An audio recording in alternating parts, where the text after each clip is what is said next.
Job order costing के अंदर क्या होगा? जॉब ऑर्डर कॉस्टिंग के अंदर ये होगा, बेटा देखो होता ये है कि अकाउंटिंग के अंदर जो कॉस्ट अकाउंटिंग होती है, यहाँ पर जो कॉस्टिंग हो रही होती है, वो 2 तरह से हो रही होती है। एक तो जॉब ऑर्डर कॉस्टिंग के थ्रू हो रही होती है, जो आप लोगों का एक चैप्टर है, हर साल एक सवाल आता है इसमें से। और एक होता है एमबीए, बीबीए हो, बीकॉम हो, एडीसी हो, कहीं पर भी हो, job order costing costing cost accounting के अंदर ज़रूर पढ़ाया जाता है और प्रोसेस कॉस्टिंग जो है वो पढ़ाया जाता है। ये 2 चैप्टर्स आप लोगों को लाज़मी पढ़ाए जाते हैं, ठीक है? और दोनों इम्पोर्टेंट टॉपिक होते हैं। अब जॉब ऑर्डर कॉस्टिंग क्या होता है और प्रोसेस कॉस्टिंग क्या होता है? दोनों रिलेट करते हैं मैन्युफैक्चरिंग से। जॉब ऑर्डर कॉस्टिंग के अंदर होता ये है कि जब आप मैन्युफैक्चरिंग करते हो, मैन्युफैक्चरिंग के लिए आपको सबसे पहले ऑर्डर का वेट करना पड़ता है। आपको ऑर्डर का वेट करना पड़ता है, फिर आप जो है वो अपनी कॉस्टिंग जो है वो स्टार्ट करते हो। किसी एक पार्टिकुलर जॉब के ऊपर आप कॉस्टिंग कर रहे होते हो, इसे आप कहते हो जॉब ऑर्डर कॉस्टिंग। और प्रोसेस कॉस्टिंग क्या होती है? प्रोसेस कॉस्टिंग होती है थ्रू आउट द ईयर। पूरे साल कॉस्टिंग हो रही होती है, ये प्रोडक्शन आपकी रुकती नहीं है। इसको आप कहते हो प्रोसेस कॉस्टिंग। अब ये जो है, ये भी समझ में नहीं आया होगा मेरे ख्याल में कि ये क्या बात हुई जो पूरे साल हो रहा होता है और एक जॉब ऑर्डर कॉस्टिंग मतलब एक पर्टिकुलर जॉब, मतलब ये होता है, देखो बेटा कुछ आपके प्रोडक्ट ऐसे होते हैं जिस पे आपको ऑर्डर मिलता है तो फिर आप काम स्टार्ट करते हो, अदरवाइज अदरवाइज काम स्टार्ट नहीं करते। जैसे कि अगर कोई प्रिंटिंग की शॉप है तो वो विजिटिंग कार्ड जो है वो क्या कर रही है? प्रिंट कर रही है। अब ऐसा तो कभी नहीं हुआ ना विजिटिंग कार्ड के अंदर, ऐसा तो कभी नहीं हुआ, सीज़नल गुड्स भी कह सकते हैं या ऐसी गुड्स जिनके ऊपर आपको ना एक आपको पहले ऑर्डर मिलेगा, जैसे विज़िटिंग कार्ड की मैंने आपको एग्ज़ाम्पल दी है। अगर मुझे अपना विज़िटिंग कार्ड जो है वो प्रिंट करवाना है, तो इसमें मैं ये नहीं होगा कि मैं जाऊँगा उस प्रिंटिंग शॉप पे और मैं कहूँगा कि मुझे विज़िटिंग कार्ड चाहिए तो उसने मेरे से ऑलरेडी बना कर रखे होंगे, ऐसा नहीं होगा। मैं उसको पहले डेटा अपना प्रोवाइड करूँगा और अपने हिसाब से जो है वो विज़िटिंग कार्ड जो है वो बनवाऊँगा। या इसके अलावा जो है, जो मैरिज सेरेमनी कार्ड्स होते हैं, ये भी आपको पहले जो है वो जाकर ऑर्डर करना पड़ता है, उनके पास ऑर्डर आता है, फिर वो अपनी मैन्युफैक्चरिंग स्टार्ट करते हैं। वो अपनी ऑलरेडी जो है वो मैन्युफैक्चरिंग करके नहीं बैठे होते। प्रोसेस कॉस्टिंग ये होता है, प्रोसेस कॉस्टिंग में आपको जॉब का वेट नहीं करना होता, बल्कि आप through out the year production कर रहे हो, तो जैसे कि शुगर मिल हो गई आपकी। अब शुगर मिल जो है, वो प्रोसेस कॉस्टिंग के अंदर आती है, क्योंकि वो इंतज़ार नहीं करती कि शुगर का ऑर्डर कब आएगा और फिर जो है वो हम अपनी शुगर की मैन्युफैक्चरिंग करेंगे, बल्कि उनके पास शुगर कैन आते हैं और उसकी वो शुगर मैन्युफैक्चर करना स्टार्ट कर देती है। तो ये होता है जॉब ऑर्डर कॉस्टिंग और प्रोसेस कॉस्टिंग के अंदर मेन डिफरेंस। प्रोसेस कॉस्टिंग जो है वो थ्रू आउट द ईयर चल रही होती है और जॉब ऑर्डर कॉस्टिंग जो है वो पर्टिकुलर आपके पास एक जॉब आती है, ठीक है? और फिर उसके ऊपर काम करना आप स्टार्ट करते हो, उसे आप कहते हो जॉब ऑर्डर कॉस्टिंग, ठीक है? तो अब हमारा जो टॉपिक है आज का वो है जॉब ऑर्डर कॉस्टिंग। और जॉब ऑर्डर कॉस्टिंग के अंदर मेनली क्या होता है बेटा? जर्नल एंट्रीज होती है। अगर हम इसकी रिक्वायर्ड के ऊपर बात करें कि आपसे पूछा क्या जा रहा होता है, एग्जामिनर क्या पूछ रहा होता है, और इस दफा भी आपसे जर्नल एंट्रीज ही पूछेगा, याद रखिएगा। कुछ ईयर जो है वो मैंने अपने यूट्यूब चैनल पे मेंशन किए हुए। मैन्युफैक्चरिंग से भी उन ईयर्स की लाजमी प्रैक्टिस करके जाइएगा और जॉब ऑर्डर कॉस्टिंग बल्कि हर चैप्टर के उसमें ईयर मेंशन किए हुए। तो 2-3 ईयर्स हैं, ज़्यादा ईयर्स नहीं है, उनकी प्रैक्टिस लाजमी करके जाइएगा। तो जॉब ऑर्डर कॉस्टिंग के अंदर क्या होता है? जॉब ऑर्डर कॉस्टिंग के अंदर आपसे जो मेनली रिक्वायर्ड होती है, वो होती है जर्नल एंट्रीज की। तो इसमें आपको बनानी होती है जर्नल एंट्रीज। अब जर्नल एंट्रीज क्या होती है? देखो, पहले चीज आपकी क्या होती है? मटेरियल में होती है। ये वही पुरानी वाली कहानी मैं दोबारा से सुनाने लगा हूँ आपको। पहले वो आपकी प्रोडक्ट क्या होती है? मटेरियल होती है। फिर आप उस प्रोडक्ट को लेके जाते हो कहाँ पर? वर्क इन प्रोसेस में। और फिर वर्क इन प्रोसेस में जब आप मटेरियल भी लगा देते हो, आप जब इसमें डायरेक्ट लेबर भी लगा देते हो, ठीक है? और जब आप इसमें जो है वो क्या कहते हैं, एफओएच भी लगा देते हो, तो फिर आपकी प्रोडक्ट जो है वो कन्वर्ट हो जाती है कहाँ पर? फिनिश गुड के अंदर।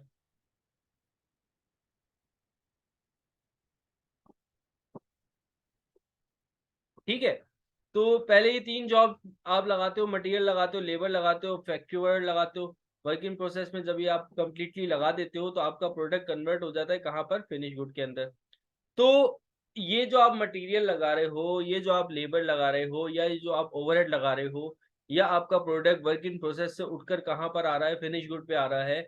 तो ये जो सारा काम हो रहा है, इसको आपने बेसिकली जर्नल के अंदर रिकॉर्ड करना होता है। जॉब ऑर्डर कॉस्टिंग के अंदर नॉर्मली यही पूछा जा रहा होता है। तो आज मैं आप लोगों को इसकी बेसिक जनरल एंट्रीज करवाऊंगा कि जब हम मटेरियल लगाएंगे तो एंट्री क्या बनेगी, लेबर लगाएंगे तो एंट्री क्या बनेगी, फैक्ट्री ओवरहेड लगाएंगे तो एंट्री क्या बनेगी, और जब प्रोडक्ट आपकी वर्क इन प्रोसेस से ट्रांसफर होगी फिनिश गुड के अंदर तो एंट्री क्या बनेगी। तो आज का जो हमारा टॉपिक है बेसिकली जनरल एंट्रीज से ही रिलेटेड है। तो स्टार्ट करते हैं, पहली एंट्री की तरफ बढ़ते हैं हम अपनी। आज जो है वो समझ लो बेसिक है, जिसने ये बेसिक सही से समझ ली उसको ये टॉपिक अच्छे से समझ में आ जाएगा।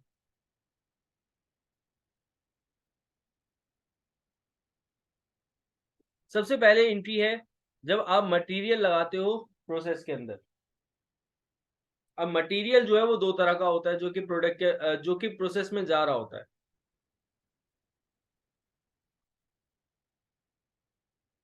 डायरेक्ट मटेरियल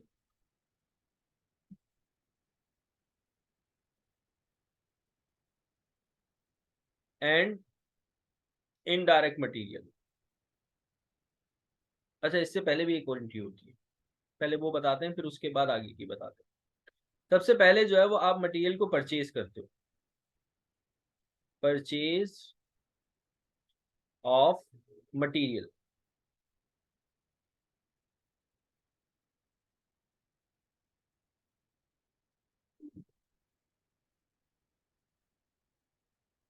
जब आप मटेरियल को परचेज करते हो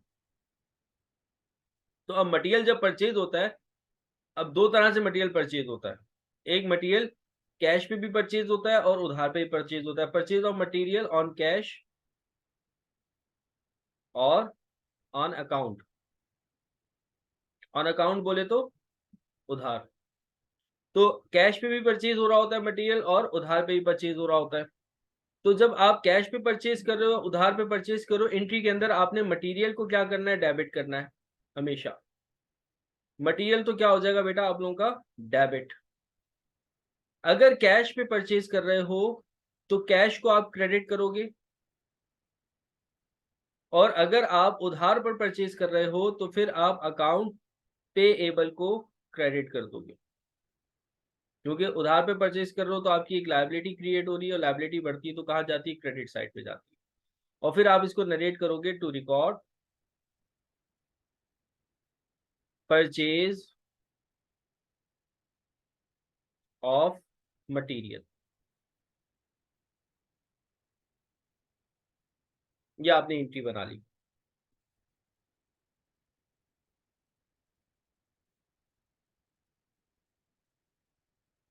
अब सेकंड एंट्री की तरफ बढ़ते हैं। जब आपने मटेरियल परचेज किया तो अब उस आप मटेरियल को लगाओगे भी प्रोसेस में। तो मटेरियल, डायरेक्ट मटेरियल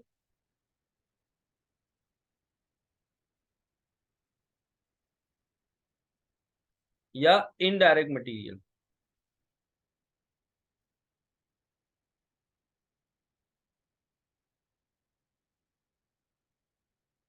यूज्ड, इस्तेमाल कर रहे हो अब आप मटेरियल को, डायरेक्ट मटेरियल को या इनडायरेक्ट मटेरियल को आप क्या कर रहे हो? इस्तेमाल कर रहे हो। एक मिनट, एक मिनट। अस्सलाम वालेकुम रहमतुल्लाहि व बरकातहू। बेटा अभी मैं क्लास में हूँ, तो मैं इंशाल्लाह ताला तकरीबन एक डेढ़ घंटे बाद में आपको कांटेक्ट करता हूँ।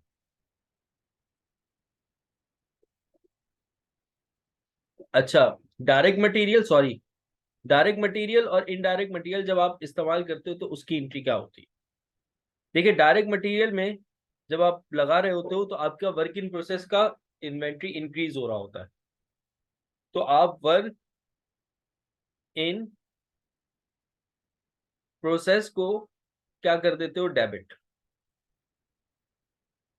अगर आप डायरेक्ट मटेरियल लगा रहे होते हो, और अगर आप इनडायरेक्ट मटेरियल लगा रहे होते हो तो फिर आप वर्क इन प्रोसेस को डेबिट नहीं करते, क्योंकि मैंने आप लोगों को पहले भी बताया हुआ है इनडायरेक्ट मटेरियल या इनडायरेक्ट कॉस्ट जो है वो आपकी फैक्ट्री ओवरहेड होता है। तो जो इनडायरेक्ट मटेरियल होगा उसमें आप किसको डेबिट करोगे? फैक्ट्री ओवर हेड को, और फैक्ट्री ओवरहेड एक्चुअल को डेबिट कर दोगे। और क्रेडिट किसे करेंगे आप? क्रेडिट करेंगे मटेरियल को, क्योंकि आपका मटेरियल लग रहा है, मटेरियल की आपकी इन्वेंट्री कम हो रही है, तो इन्वेंट्री कम होती है तो कहाँ जाती है? क्रेडिट साइड पे। तो मटेरियल दो तरह के होंगे, याद रखिएगा, एक होगा डायरेक्ट मटेरियल और एक होगा इनडायरेक्ट मटेरियल। अगर आप डायरेक्ट मटेरियल जो है वो इस्तेमाल करते हैं अपनी प्रोडक्शन के लिए, तो फिर बच्चों आप लोग वर्क इन प्रोसेस को डेबिट करोगे और मटेरियल को क्रेडिट कर दोगे। लेकिन अगर आप इनडायरेक्ट मटेरियल इस्तेमाल करते हो अपनी प्रोडक्शन के लिए, तो फिर आपने वर्क इन प्रोसेस को डेबिट नहीं करना, बल्कि आपने फैक्ट्री ओवरहेड को डेबिट करना है और मटेरियल को क्या कर देना है? क्रेडिट कर देना है। और फिर इसको आप नरेट करेंगे टू रिकॉर्ड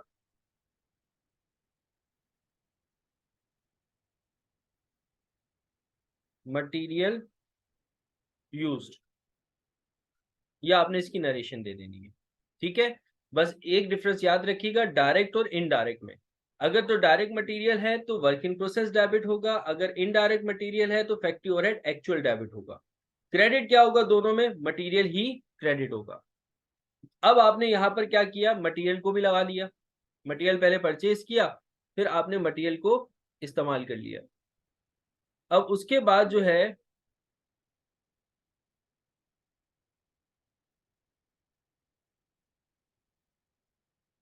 मटेरियल के बाद बारी आ जाती है लेबर की, कि अगर आप जब लेबर को इस्तेमाल करते हो, अब लेबर भी दो तरह की होगी, एक होगी डायरेक्ट लेबर और एक होगी indirect labour. Direct and indirect labour assign. Labour को इस्तेमाल करने का मतलब होता है असाइन करना। तो अगर आप डायरेक्ट या इनडायरेक्ट लेबर इस्तेमाल कर रहे हो, तो इसमें भी एंट्री में क्या एंट्री बनेगी इसकी, कि इसमें आप वर्क इन प्रोसेस को डेबिट करेंगे,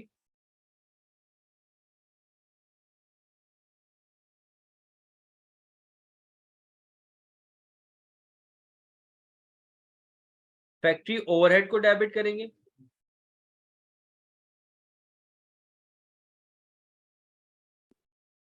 और फैक्ट्री ओवरहेड कौन सा? एक्चुअल डेबिट होगा, और एक्रूड पेरोल क्रेडिट हो जाएगा। लेबर के लिए वर्ड यूज होता है पेरोल, तो एक्रूल पेरोल को आप क्या कर देंगे? क्रेडिट कर देंगे।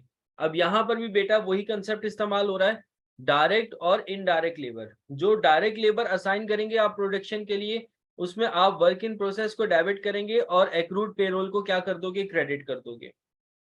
लेकिन अगर आप इनडायरेक्ट लेबर असाइन कर रहे हो प्रोडक्शन के लिए, तो फिर आपने वर्क इन प्रोसेस को डेबिट नहीं करना, बल्कि आपने फैक्ट्री ओवरहेड एक्चुअल को डेबिट करना है और एक्रूड पेरोल को आपने क्या कर देना है? क्रेडिट कर देना है। तो बस ये याद रखिएगा, मटेरियल और लेबर की कहानी दो है, एक है डायरेक्ट और है एक इनडायरेक्ट। डायरेक्ट में वर्क इन प्रोसेस डेबिट होगा और इनडायरेक्ट में फैक्ट्री ओवरहेड एक्चुअल डेबिट होगा। क्रेडिट क्या होगा? मटेरियल इस्तेमाल कर रहे हो तो मटेरियल क्रेडिट हो जाएगा, अगर आप लेबर असाइन कर रहे हो तो फिर आप एक्रूड पेरोल को क्या कर दोगे? क्रेडिट कर दोगे। अब नेक्स्ट बारी आ जाती है नेक्स्ट एंट्री की, हमने मटेरियल भी लगा दिया, लेबर भी लगा दिया, अब हम अपने फैक्ट्री ओवरहेड को प्रोसेस में लेके जाएंगे।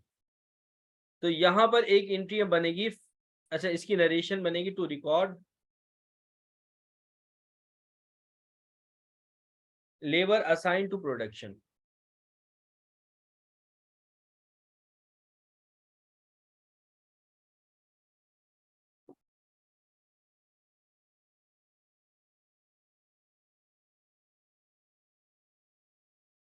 अच्छा अब नेक्स्ट एंट्री आ रही है फैक्ट्री ओवरहेड की।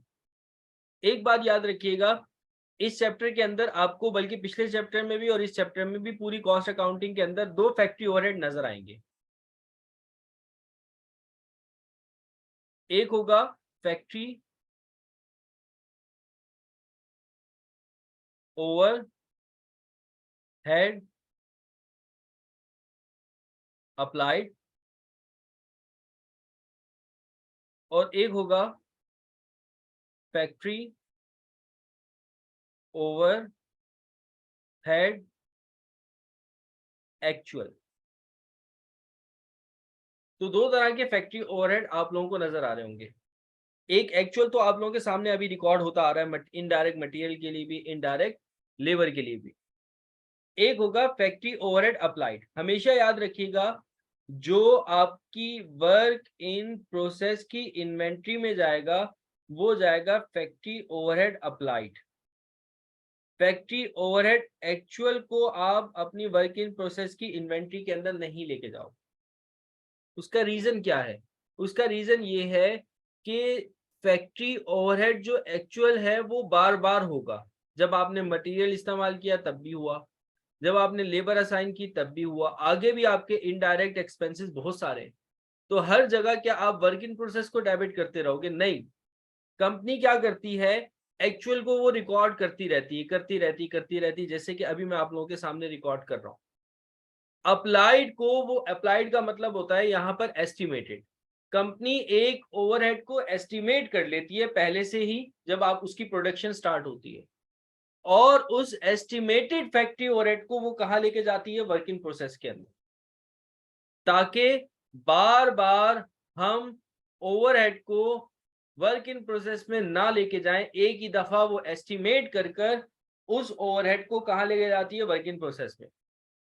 फिर जब उसकी प्रोडक्शन कंप्लीट हो जाती है तो फिर वो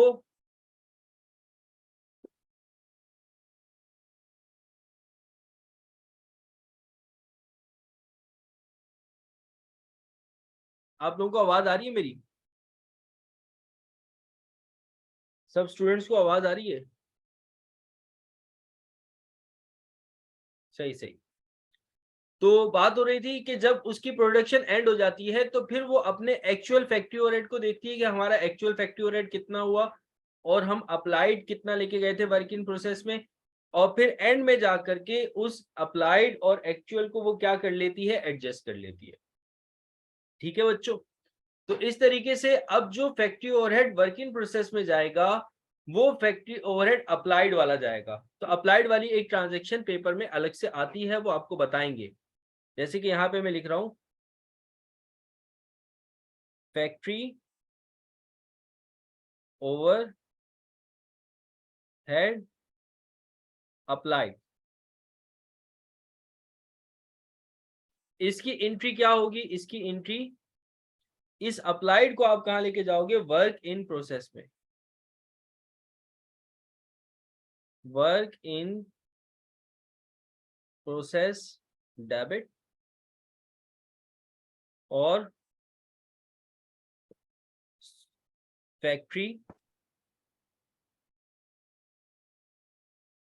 ओवर हेड अप्लाइड क्रेडिट।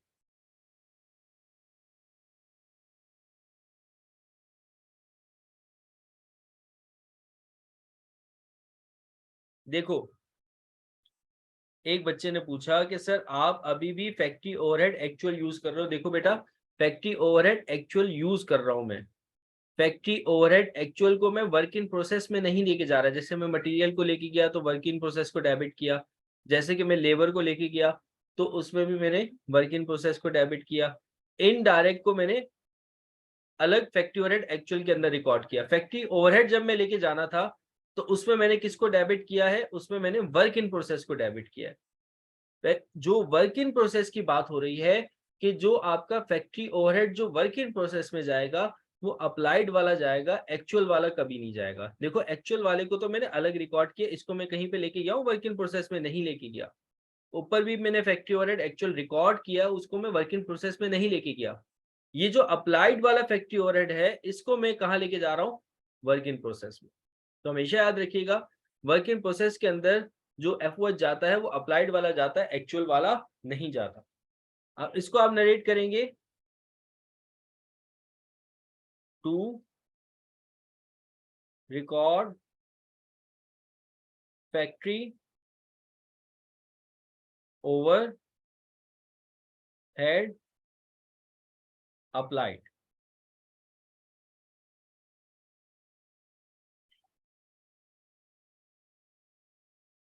तो ये मैंने फैक्ट्री ओवरहेड अप्लाइड भी कहाँ ले गया, वर्क इन प्रोसेस में।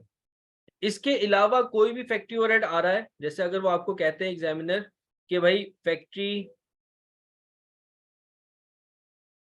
ओवर हेड ऑन अकाउंट यानी कि वो कह रहे हैं कि आप फैक्ट्री ओवरहेड आपने जो है वो उधार पे भी किया है कुछ, तो इसको भी आप वर्किंग प्रोसेस में नहीं लेके जाओगे। आप सिंपल फैक्ट्री, कोई भी फैक्ट्री ओवरहेड होगा आपने फैक्ट्री ओवर हेड एक्चुअल को डेबिट कर देना है और पेएबल को आप क्या कर दोगे, क्रेडिट कर दोगे। और इसको आप नरेट करोगे to record factory overhead on account.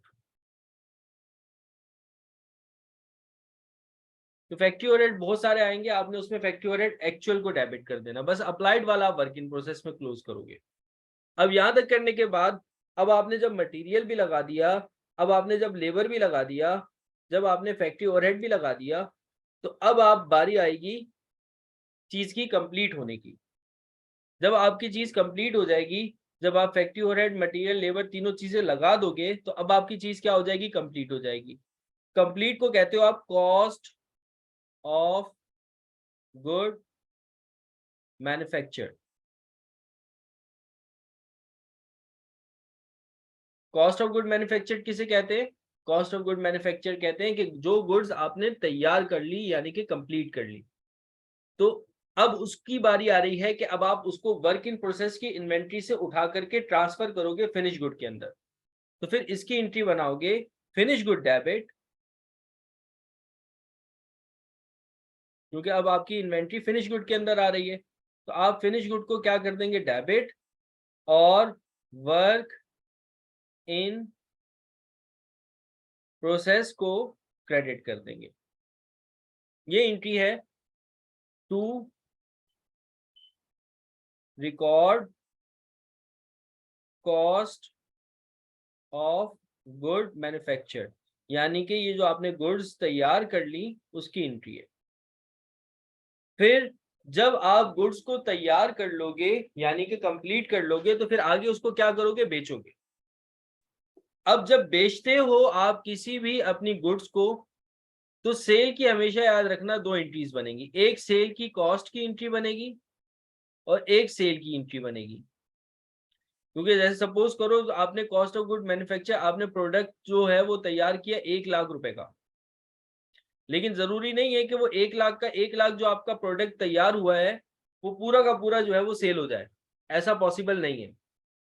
अब आप क्या करोगे, उसमें से 1,00,000 में से 80,000 वाला प्रोडक्ट होगा उसको आप सेल करोगे, 1,50,000 में सेल करो, 1,20,000 में सेल करो, वट एवर जितने का मर्जी सेल करो। तो जब भी आप सेल करते हो तो सेल करते वक्त हमेशा याद रखिएगा दो एंट्रीज बनेगी, एक सेल करने की एंट्री बनेगी और एक जो आप सेल कर रहे हो उसकी कॉस्ट की एंट्री बनेगी। यानी कि एक एंट्री बनेगी जो सेल कर रहे हो उसकी कॉस्ट की, जो सेल कर रहे हो उसकी कॉस्ट की, उसको आप कहते हो कॉस्ट ऑफ गुड सोल्ड। एक आप कॉस्ट ऑफ गुड सोल्ड की एंट्री बनाओगे और वो एंट्री बनेगी cost of good sold debit और फिनिश्ड गुड क्रेडिट। एक तो आप ये एंट्री बनाओगे और इसको नरेट करोगे आप टू रिकॉर्ड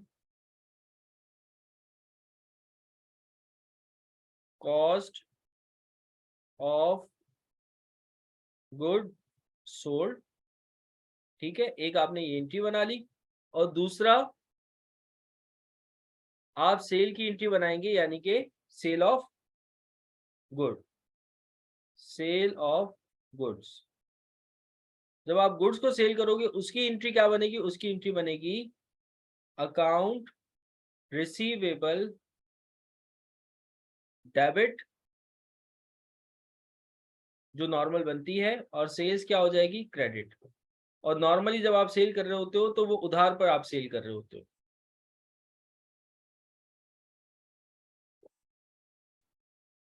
और इसको आप नरेट करोगे टू रिकॉर्ड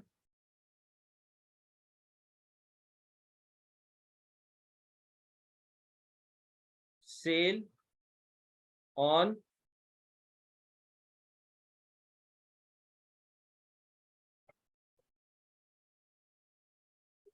अकाउंट। ठीक है बच्चों, तो नॉर्मली एक ये एंट्री बन रही होती है। इसके अलावा हमारे पास एडजस्टिंग एंट्री होती है और क्लोजिंग एंट्री होती है। वो जब हम क्वेश्चन करेंगे तो आप लोगों को ज्यादा अच्छे से समझ में आएगी। तो वो जब हम क्वेश्चन करवाऊंगा मैं आपको, तो उसके अंदर एंट्री बनाऊंगा, एडजस्टिंग एंट्रीज और closing entries job order costing के अंदर कैसे बनती हैं। तो वो मैं अभी एक और क्वेश्चन जो है वो आप लोगों के सामने लेकर आता हूँ, ठीक है। 5 मिनट का ब्रेक देंगे क्योंकि जूम की आईडी का टाइम जो है वो खत्म होने वाला है। तो 5 मिनट के ब्रेक के बाद एक क्वेश्चन हम इसका सॉल्व करेंगे जिसमें आपको और ज्यादा क्लियर हो जाएगा। तो कोशिश करूंगा उसके अंदर एडजस्टिंग और क्लोजिंग एंट्री भी आप लोगों को समझा दूं। तो अब 5 मिनट बाद इंशाल्लाह ताला दोबारा मुलाकात होती है। अभी के लिए किसी को कुछ पूछना है तो वो पूछ सकता है।